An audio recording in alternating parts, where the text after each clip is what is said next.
चलिए बिना समय गवाए दोस्तों फिर से हम लोग ये कंप्लीट कर लेते हैं जो हमारा ये फाइनल इसका बचा हुआ है। तो हम लोग बहुत सारा क्वेश्चन देखे थे, कुछ क्वेश्चंस गड़बड़ भी हो गए थे जो हम लोगों ने देखा।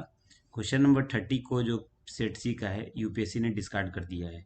सो 30 हैज़ बिन डिस्कार्डेड, इसके तीनों ऑप्शंस गलत थे and it is very unfortunate कि क्वेश्चंस ऐसे सेट हो रहे हैं जो कि डिस्कार्ड हो जा रहे हैं। This is something which is not a very healthy trend. ऐसा पहले नहीं होता था बट इस बार has been discarded, so we can't do much about it.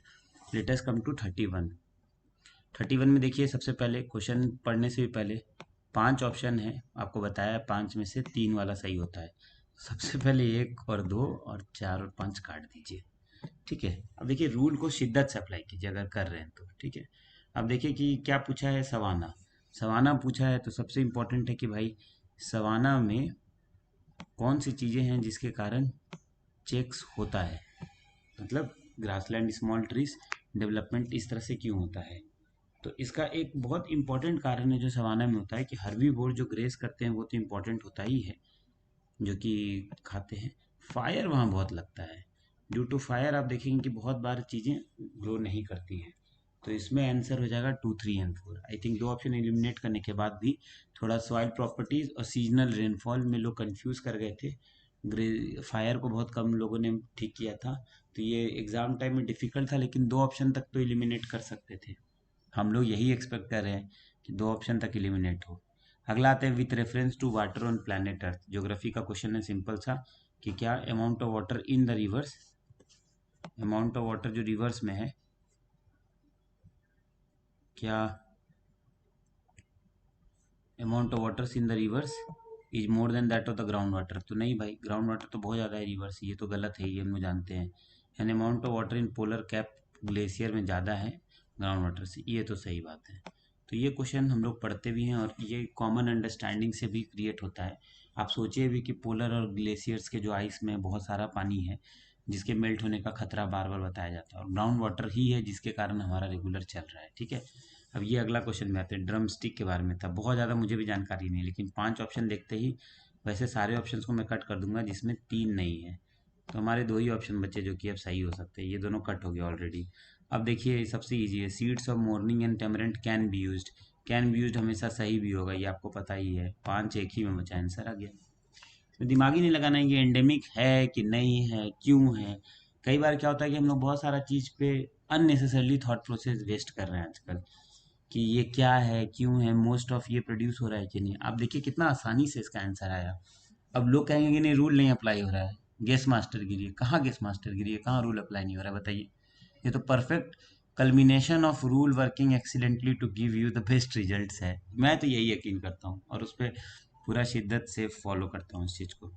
अब ब्लैक कॉटन सॉइल है, ये भी देखिए जिनको आता है वेदरिंग ऑफ, 2 ही चीज़ इसमें बहुत इंपॉर्टेंट था। एक तो ब्लैक कॉटन सॉइल है भाई, ब्लैक कॉटन सॉइल है, कॉटन सॉइल भी दे सकता था क्वेश्चन में। आपको क्वेश्चन सेटर ने ब्लैक ही कॉटन सॉइल क्यों दिया, ताकि आप ब्राउन फॉरेस्ट सॉइल को रिजेक्ट करें, ब्राउन से ब्लैक नहीं बनाए। ठीक है, वेदरिंग हुआ है, वेदरिंग जो होता है, आप मान लीजिए कि लाइमस्टोन और शेल का अगर वेदरिंग होगा उसका कलर ही वाइटिश टाइप का है, तो ये तो नहीं हो सकता है। ना ग्रेनाइट का भी आप घर में देखते हैं, ग्रेनाइट का जो कलर होता है जनरली ब्लैक कॉटन सॉइल बनने के लिए क्या ग्रेनाइट का वेदरिंग हुआ होगा। एक है फिशर वोल्केनिक रॉक, तो आपको पता है कि यहाँ पे वोल्केनिक रॉक जहाँ कॉटन सॉइल पाया जाता है वहाँ बहुत मात्रा में था इंडिया में। तो इसका आंसर ये होगा। जिनको ज्योग्राफी अच्छा आता है उसके लिए तो कोई दिमाग ही नहीं लगाना था, ये सिंपल क्वेश्चन था। जिनको नहीं भी आता एटलीस्ट 1-2 ऑप्शन आप एलिमिनेट करते लॉजिकल सोच के कि ब्लैक और ब्राउन का कोरिलेशन ही होना चाहिए। नाउ आता है रिकमेंट, ये काफ़ी, ये भी बहुत दिन से चल रहा है वेक्टर वैक्सीन वाला। Genetic engineering is applied in development of, तो रिकमेंट रिकम्बाइन कर रहा है तो कुछ तो जेनेटिक इंजीनियरिंग अप्लाई कर ही रहा होगा। और वेक्टर्स के रूप में आर यूज्ड है, दोनों बहुत अफर्मेटिव स्टेटमेंट है, कहीं कोई गलत नहीं लग रहा है, दोनों सही होगा इसमें। Then we come to mitochondrial disease, तो parent can be prevented either ये बिफोर और after the in vitro fertilization, and the child inherits mitochondrial disease entirely from mother and not from the father. इस question का जो I think, एक second, इसका जो answer होना चाहिए कि, just give us a second, I think कि हाँ ये पहला वाला तो सही होना ही चाहिए कि प्रिवेंट किया जा सकता है फर्टिलाइजेशन से इस तरह से, और दूसरा कि मदर से वो होता है नॉट फ्रॉम द फादर, तो इसका दोनों सही हो जाएगा, both A B and C should be the answer. कि भाई चाइल्ड इनहेरिट करता है इंटायरली फ्रॉम मदर, ये भी माइटोकॉन्ड्रिया वाला आता है, कैन वाला सही होगा ही। ठीक है, और ये हमेशा से चल रहा है ट्रेंड में ना। बॉलगार्ड 1 एंड बॉलगार्ड 2 ये भी बहुत दिन से चल रहा है, I mean genetically modified crop है, ये बहुत कॉमन नेम है। ये बीटी कॉटन, बीटी ये सब में जो यूज़ होता है, ये नोन फैक्ट है, मतलब ये नया नहीं है जो कि दिया गया है ना। प्रेशर कुकर में बहुत लोग का प्रेशर बढ़ गया, क्योंकि साइंस एंड टेक्नोलॉजी देखते के साथ लोगों ने 3 सीधे लगा दिया। ठीक है, टेम्परेचर, टेम्परेचर सब भूल गए, PV equal to N R T, क्या है ना, PV equal to N R T, जो भी साइंस के स्टूडेंट थे। तो पीवी जो होता है, जो प्रेशर कुकर में टेम्परेचर ऑफ द फूड किस पे डिपेंड करेगा, तो N R T. Now N जो डिपेंड करता था, जो एन नंबर ऑफ मोल्स या ये होता था, वो डिपेंड करता था। प्रेशर किस पे डिपेंड करता है, आपका वेट पे डिपेंड करता है और एरिया पे।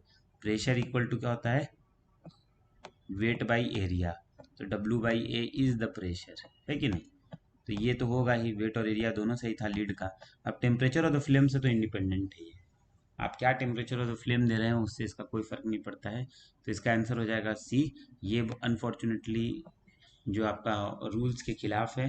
रूल्स यही कहता है कि एस एन टी में तीनों सही होना चाहिए। मैंने तो बताया ही है, इस बार के जो नंबर कम आए हैं इसीलिए कम आए हैं क्योंकि एस एन टी गड़बड़ा गया है। जिसको साइंस एंड टेक्नोलॉजी ठीक से आता है उसका अच्छा गया है। ठीक है, now consider the following, bacteria, fungi and virus. Now किसको आर्टिफिशियली किया जा सकता है, भाई वायरस को नहीं किया जा सकता। ये कोविड वायरस के लिए दिया गया, कुछ लोग को लगने लगा है कोविड वायरस बना लिया है चाइना। ठीक है, आंसर इसका हो जाएगा बैक्टीरिया एंड फंगी को आर्टिफिशियली कल्चर कर सकते हैं, प्रोटेक्ट कर सकते हैं। कल्चर करने का मतलब बना सकते हैं। नाउ ये क्वेश्चन है, एडिनो वायरसेस है, हमेशा ये आता है, single standard DNA genomes, retro virus है, हमेशा ये सब में सोचिए ना कि समटाइम्स कॉज बाय, तो समटाइम्स वाला तो सही होगा ही। तो दो ऑप्शन तो हट ही गया, पहले ही मैंने बताया था समटाइम्स सही होना ही है, वन ओनली हट गया। अब हैव सिंगल स्टैंडर्ड, ये एक फैक्ट दे रहा है। हो सकता है कि इस फैक्ट को यूपीएससी ने घुमा दिया होगा। हो सकता है कि इसका ये होता होगा, इसका रेट्रोवायरस का जो होता होगा वो उसके साथ कर दिया होगा और इसका इसके साथ कर दिया होगा। ये कई बार यूपीएससी करता है, डेफिनेशन चेंज कर देना, फैक्ट को इधर से उधर कर देना। तो फैक्चुअल स्टेटमेंट्स को गलत मानना है और समटाइम्स ये सब को सही मानना है, इसका आंसर बी आ जाएगा। ठीक है ना। पर्मा कल्चर कहा जाता है कन्वेंशनल से।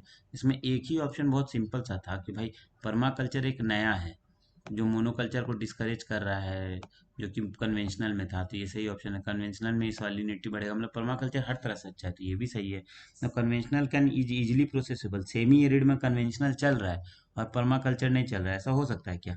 पर्माकल्चर तो कहा ही जा रहा है कि बेटर कल्चर है, तो ये दोनों ऑप्शन हट जाएगा। आंसर क्या बचेगा, 1 2 एंड 4। जैसे ही आपका हटेगा पहला सही है तो ये आंसर आ जाएगा। मतलब कुछ ऐसे स्टेटमेंट्स है कि पर्मा कल्चर बेटर में है, फिफ्थ जनरेशन फोर्थ जनरेशन से खराब थोड़ी ना हो सकता है, ये चीज़ को देखना है। अगला आते हैं पाम ऑयल पे। तो देखिए, palm oil is native to South East Asia, palm oil is a raw material, palm oil can be made. तो देखिए इसमें क्या है, जो पाम ऑयल वाला क्वेश्चन है, is to produce biodiesel, can be use. तो कैन तो सही होता ही है, ये तो सही होगा। Is a raw material in some industries, some तो मैंने आपको बताया ही है कि सम वाला भी सही होता है कि नहीं। And it is a native to South East Asia, ऐसा ज़रूरी नहीं है। ये फिर से एक फैक्चुअल है, जैसे एंडेमिक, नेटिव, ये सब का कोई ज़रूरी नहीं है कि होगा। साउथ पाम ऑयल तो वहाँ भी हो सकता है आपका, साउथ ईस्ट एशिया में क्यों, आपका अरबिक रीजन तरफ भी हो सकता है। ऐसे पाम ऑयल इंडोनेशिया बहुत ज़्यादा होता है, आपका अफ्रीका में भी हो सकता है। तो इस तरह के क्वेश्चंस में आपको यही ध्यान रखना है कि जो फैक्चुअली इस तरह से दिया है कि ये नेटिव इसका है, ये एंडेमिक है, जनरली सही नहीं होता है। ये सब factuals are wrong. Then with reference to Indus Valley, भाई ये वाला क्वेश्चन का कोई विकल्प नहीं है। इसमें अगर आपको आता है तो ठीक है, मैं तो बस इतना ही जानता था कि इंडस, चिनाब और झेलम, आईसीजे एक अलग है और आरबीएस अलग है, रावी, बियास और सतलज। तो अगर मुझे मारना होता है इसमें से तो मैं रावी या सतलज पे आंसर टिक लगाता एग्जाम कंडीशन में, क्योंकि मुझे लगता है कि रावी और सतलज एक साथ ये तीनों नदियाँ हो जाती है तो कहीं ना कहीं ये इंटर करता। लेकिन इसका ये मतलब नहीं कि मैं इसे सही करके आता। मेरा कहना है कि ऐसा क्वेश्चन को छोड़ दीजिएगा एग्जाम में, don't touch this kind of question of it is. Answer इसका सतलज है, बट इसको छोड़ देना ही समझदारी है ना, इसको नहीं छोड़ना है। पर सरगोई, गुच्छा मान, डिंडियावा, ये तो कई बार बताया है कि यूपीएससी घुमा घुमा के लेक्स पूछता है, तो ये भी लेक से रिलेटेड है, चाहे सलाइन लेक हो चाहे कुछ हो। तब यूपीएससी का फेवरेट है लेक्स, कभी लेक का नाम दे देगा, कभी फॉरेन इंटरनेशनल लेक्स दे देता है। देन ये था कि ईस्टर्न घाट से कौन कौन सा चलता है, तो हम लोग के घर की तरफ ही स्वर्ण रेखा नदी बहती है, वो तो वेस्ट से ईस्ट बहती है इधर बे ऑफ बंगाल में। तो स्वर्ण रेखा को तो कैंसिल कर ही देते हैं हम लोग, 3 और 4 वाला ऑप्शन। अब 2 ही बचता, 2 और 4। अब आप देखिए भी 4 ऑप्शन में 2 ही वाला ऑप्शन बचा, देखिए 4 का था तो 2 और 4 2 वाला बचा, 1 और 2। ब्रह्मांडी और ये है वाम्स धारा, हमें पता था कि ईस्टर्न फ्लोइंग है, मतलब ईस्ट से फ्लो करती है। तो इसका आंसर थोड़ा फैक्ट और थोड़ा नॉलेज और थोड़ा गेस से आता 2 और 4। लेकिन ये क्वेश्चन टफ था एग्जाम में। अगेन दिस कि भाई ग्लोबल ये जो है ग्रांट करता है, फिर से एक फैक्ट है, हो सकता है ऑर्गेनाइजेशन का नाम है बदल दिया होगा, तो ये जैसे ही 1 गलत होगा तो आंसर आ जाएगा। अब बदल ही देता है, ये याद रखना है। बहुत कम हुआ कि ऑर्गेनाइजेशन का नाम सब बार सही होगा। वो तभी सही होगा जब तीनों में सही होगा, तीनों स्टेटमेंट उसको सपोर्ट करा होगा, जो हम लोग आगे देखेंगे। बाकी दोनों कॉमन कॉमन है कि ये प्रेजेंट है, इसको हम लोग सीबेड एक्सप्लोरेशन के लिए करते हैं, तो ये सब सही है। कौन सा लीस्ट वाटर एफिशिएंट है? शुगर केन, ये बहुत पता है क्वेश्चन। ट्रॉपिकल जोन में वेस्टर्न सेक्शंस गर्म होता है ईस्टर्न ट्रेड विंड के कारण, सही है।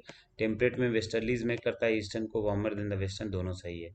बोथ ये होगा। इस बार ज्योग्राफी में यूपीएससी ने फॉर्चुनेटली चेंज नहीं किया, that is the change, that is the change. Geography में क्या करता है यूपीएससी, जनरली बदल देता था, अब इसको नहीं बदलना is also a big change, तो ये चीज को भी ध्यान देना है। क्लाइमेट स्मार्ट ये वाला देखिए, village approach is a part of the project led by, हो सकता है ये गलत दिया हो, ठीक है, पर ये इसमें गलत इसीलिए नहीं है क्योंकि जो CCFAS है अगले लाइन में फिर उसका जिक्र है। देखिए the project of CCFAS is carried by conservative of ये। अब तीसरे लाइन में दूसरे का जिक्र है, CGIAR का जिक्र है कि CGIAR इंडिया का वन है। देख रहे हैं क्या है, पहले वन में आपको एक चीज के बारे में बताया कि फलाना चीज के कारण CSA जो क्लाइमेट स्मार्ट एग्रीकल्चर विलेजेज हो रहा है उसका दूसरे में जिक्र किया, दूसरे में जिसको इंट्रोड्यूस किया उसके तीसरे में जिक्र किया, और तीनों एफर्मेटिव स्टेटमेंट दे दिए। तो कौन सा इसमें से सही है, इसमें से पूछ रहा है। ये एक्चुअली में टफ क्वेश्चन है एग्जाम में छोड़ने के लिए, लेकिन इसमें कुछ ट्रिक है। जैसे इसमें दिया है इज वन ऑफ द, तो वन ऑफ द तो हमेशा ये सब ठीक ही होता है कि नहीं। तो 3 तो इसमें सही होगा ही, तो जिस ऑप्शन में 3 नहीं है कम से कम उतना तो हम लोग हटा ही सकते थे कि 3 सही होना ही है। और दूसरा लाइन भी देखिए, project is carried out under the headquarter, पहला और दूसरा में थोड़ा ट्रिक था, तो एग्जाम के लिए रिस्की है, अगर ट्रिक लगाना है तो हो सकता है कि इसको गलत कर दिया हो, तो इसमें रूल लगाने से गलत होने के चांसेस थे, इसको भी छोड़ देना था एग्जाम में। आंसर इसका डी है, ये जान लेना है, हो सकता है इसी साल कुछ और फॉर्म में आए तो गलत नहीं होना चाहिए, ठीक है। The answer is D. Now leaf decomposes in any other biome as the result of the soil is bent apart canopy। अगर इसको ध्यान से पढ़िएगा कि भाई ये तो क्लियरली देख के समझ आया, apart from the trees vegetation largely compose that to vicariously often bare होता है सॉइल सरफेस। तो ये तो ट्रॉपिकल रेन फॉरेस्ट का क्लासिकल एग्जांपल है कि ये रह जाता है क्योंकि नीचे में सनलाइट और ये नहीं पहुंच पाता है, क्योंकि बहुत डेंसली ये होता है। Vegetation largely that only vicariously पहुंच रहा है, क्लाइंबिंग पहुंच जा रहा है। These are the classic of tropical rain forest. India में ऐसा नहीं होता है जनरली। नाउ ये देखिए, ये अगला क्वेश्चन 51 एंटी ऑप्शन है। मैंने पहले ही बताया था जहां भी जैन और ये सब दिखे उसको टिक लगा देना है। हम लोग भी जाते तो जैन लगाते, कई लोग जैन लगा के आए, कई लोगों ने बताया भी जैन लगाया है। इसका आंसर प्ले राइट्स है, लेकिन लोग जैन लगा के आए थे तो अच्छा है। तब अच्छा ये नहीं है कि गलत हो रहा है, अच्छा ये कि आप रूल पे ट्रस्ट कर रहे हैं। लोग कहते हैं कि रूल लगा के आते हैं गलत हो जाता है, आप सब क्वेश्चन में ठीक से लगाए हैं, इवनली रूल लगाइए, क्लियर लगाइए, एक साथ लगाइए, यूनिफॉर्मली लगाइए, गलत भी होगा सही भी होगा। जो आपके सही हो रहे हैं उसको तो आदमी छुपा देता है कि नहीं मेरा रूल सही सही हुआ, उसमें लोग क्लेम करता है नहीं ये मुझे आता था, ये मैं जानता था, just to make them feel good about themselves. वो भी कोई गलत नहीं है। जहाँ गलत होता है अरे अरे ये तो रूल के कारण गलत हुआ, तो ये तो उसी तरह का साइकोलॉजी में इसको बोलते हैं कि अगर हम लेट हुए तो हम बोलेंगे नहीं नहीं भाई बाहर बारिश पड़ रही थी, अगर कोई और लेट होगा तो बोलेंगे नहीं नहीं ये तो रोज लेट आता है, इसका तो ऑफिस लेट आने का आदत है। तो हम लोग अपने साथ कुछ अच्छा घटता है तो हम लोग इंट्रिंसिक देते हैं कि नहीं हम लोगों ने किया है, हम लोग के साथ घटिया होता है तो हम लोग बोलेंगे नहीं नहीं हम लोग का कारण नहीं बुरा हुआ। जैसे मैं कट ऑफ निकालूं और यूपीएससी का कट ऑफ अलग आ जाए, तो मैं लोगों ने पता नहीं इस बार यूपीएससी ने थोड़ा पेपर में एक क्वेश्चन गलत दे दिया इसलिए कट ऑफ नीचे चल गया, अगर सही देता तो ये हुआ गलत वाली बात। सही वाली बात है कि भाई मैंने ओवर प्रिडिक्ट कर दिया 2 क्वेश्चन, इस बार कट ऑफ नहीं निकल पाया, ईडब्ल्यूएस का कट ऑफ सही प्रिडिक्ट हुआ। तो acceptance is very important. Answer इसका प्ले राइट है। बाबा बूटी और हस्तीमाला बहुत फेमस प्ले राइटर है वैसे, क्योंकि पढ़ा है हम लोग इसलिए हम लोग जानते हैं, मतलब इनके बारे में हम लोग पढ़े हैं बाबा बूटी के बारे में। लेकिन क्योंकि रूल इतना उस समय आपको मानसिक रूप से हावी हो जाता है कि आप जैन ही मारिएगा, और जैन मारना गलत होते हुए भी अच्छा है कि आपने रूल को अवॉइड किया, ठीक है। मॉन्टेग्यू चेम्सफोर्ड इतना जल्दी यार सबको ऑल द वीमेन मतलब यूनिफॉर्मली सबको 21 साल के ऊपर दे देगा वोटिंग राइट सफरेज वाला जो बोलते हैं, ये नहीं हो सकता 1919 में। खुद ही सोचिए ऐसा नहीं हुआ था। जैसे इसमें है, इसमें ऑल वीमेन का जिक्र नहीं किया, ये वीमेन रिजर्व सीट, हाँ ये कॉन्सेप्चुअली फंडामेंटली ठीक लग रहा है। ये जो ऑल वर्ड है इसके कारण पहला स्टेटमेंट गलत है। 8 अगस्त 1942 Indian history, quit India movement was resolution, इस बताएंगे इसके बारे में। Songs from prison, songs from prison is again a very good question. कौन सबसे ज़्यादा प्रिजन गए सबसे पहले देखिए तो भाई जवाहरलाल नेहरू और सरोजनी नायडू से बहुत ज़्यादा प्रिजन जो सॉन्ग्स लिखे होंगे प्रिजन में, जिनका लिखने का भी एक तो ये है कि नहीं, एक ट्रांसलेशन ऑफ एंशियंट लिखा है ना, who would have read ancient Indian religious, ये दोनों बहुत इंपॉर्टेंट था इस क्वेश्चन में। एक तो प्रिजन में कौन ज़्यादा दिन रहे, किन्होंने ट्रांसलेट किया होगा एंशियंट इंडियन रिलीजियस को, कौन इंडियन रिलीजियस को पढ़े होंगे उतना ज़्यादा। तो इसमें Bal Gangadhar Tilak and Mohandas Karamchand Gandhi were more suitable candidates compare to other two, and we all know that, क्योंकि वो लोग बहुत तक जेल का भी उनका जनरली हम लोग पढ़ते हैं। तो इसमें एक टेम्पटेशन था तिलक जी को मारने का, कई लोगों ने गांधी जी को मारा। गांधी जी को कई लोगों ने इसलिए भी इसमें नहीं मारा क्योंकि गांधी जी का बहुत सारा बुक पढ़ा भी हम लोगों ने, पहली बार ये सुन रहे थे, मतलब यूपीएससी भी छांट छांट के दे रहा है ऐसा क्वेश्चन। तो लोग कॉन्फिडेंट थे नहीं ये गांधी जी का तो नहीं होगा, लेकिन आंसर इसमें गांधी जी थे। 8 अगस्त 1942, या जो हम लोग देखे थे कि इंडियन नेशनल आर्मी से जुड़े हुए थे, वैसा क्वेश्चन आजकल सिंपल फ्लैट क्वेश्चंस भी आएगा और वही तो आपको नंबर देगा। उसमें भी कंफ्यूज होकर अगर आप इधर उधर मारेंगे, मतलब आपको पता है ये चीज़ आपके अंदर से भी कि क्विट इंडिया मूवमेंट ही है, क्रिप्स मिशन आगे पीछे ये सब चल रहा है, 8 अगस्त 9 अगस्त क्विट इंडिया मूवमेंट। तो उस समय ये नहीं घबराना है, ऐसा मानना है कि 10 क्वेश्चन एकदम प्लेन सिंपल चौका छक्का मारने के लिए आता है। तो इस चीज़ के लिए मैंने इस क्वेश्चन को रोक के रखा था।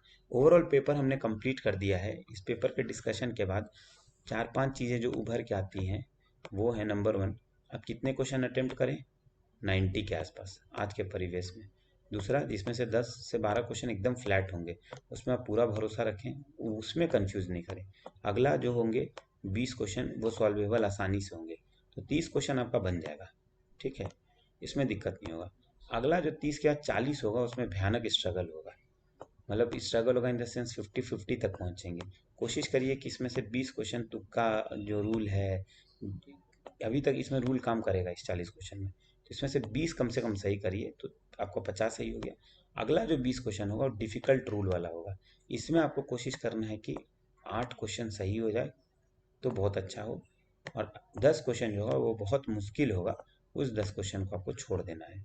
तो ओवरऑल आप अगर आप 90 अटेम्प्ट करते हैं और आपके 58 क्वेश्चन सही हो रहे हैं आज के टाइम पे 90 अटेम्प्ट में, जैसा हम लोगों ने देखा, मान लीजिए, है कि नहीं, ज़्यादा भी नहीं दिया हमने, तो 116।